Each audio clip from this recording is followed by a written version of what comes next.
Go. Hello.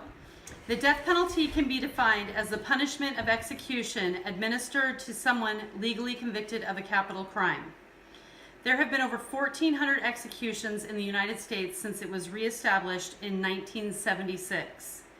The methods in which these executions have been carried out are lethal injection, which is the most popular in the United States, the electric chair, gas chamber, hanging, and firing squad. I am arguing that the death penalty should be abolished in the United States due to not being able to apply it fairly, the high cost of executing a prisoner, and because a person cannot be brought back to life should they be exonerated after their execution. My first point covers the application of the death penalty.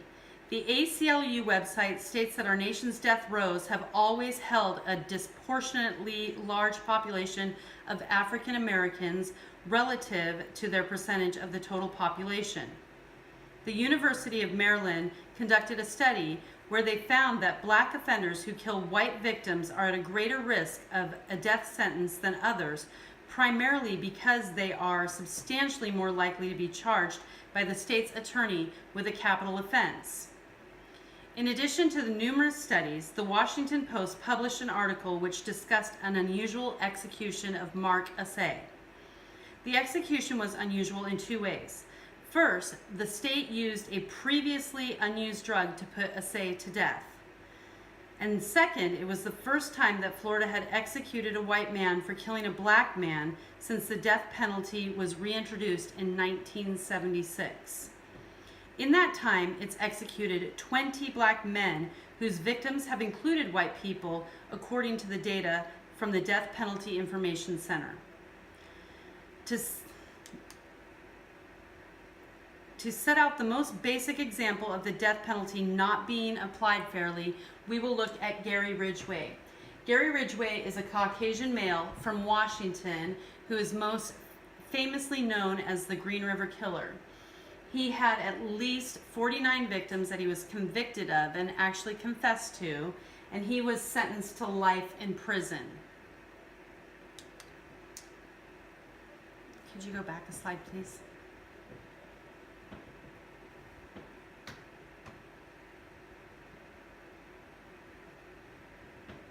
This is Howard Lewis, an African-American male. He is from Texas, and he had one male victim, but he was sentenced to death. This begs to ask the question, why was Gary not sentenced to death when he murdered at least 48 more people than Howard did? Another major issue with this country's death penalty is the cost involved with executing a prisoner. One might think that executing a prisoner should be less expensive than keeping them locked up for life. However, there is a high cost associated with executions. The deathpenalty.org website states that due to capital punishment being the only truly irreversible form of punishment, the Constitution requires a long and complex judicial process for capital cases, including several levels of mandatory review after a death sentence has been issued.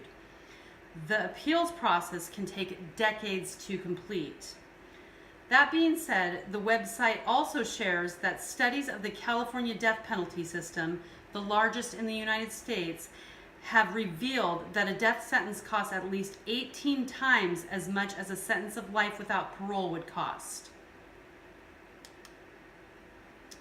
The death penalty is also not a deterrent of crime.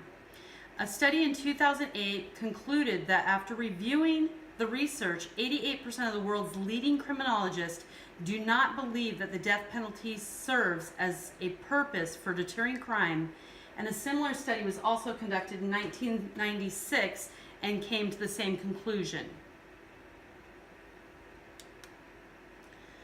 Furthermore, we need to keep in mind that executing even one innocent person is murder at the hands of the government. The Coalition to Abolish the Death Penalty found that 156 individuals have been exonerated from death row since 1973. In other words, for every 10 people who have been executed since the death penalty was reinstated in 1976, one person has been set free. In the movie The Life of David Gale, David is a man who has tried hard to live by his principles, but in a bizarre twist of fate, this respected death penalty opponent finds himself on death row for the rape and murder of a fellow activist, Constance Holloway. Although David claims his innocence throughout the whole movie, all signs point to his guilt. Unfortunately, a videotape showing that he is innocent only appears after his execution. Although this example comes from a movie, it is an all too real scenario of what goes wrong with our judicial system playing the executioner.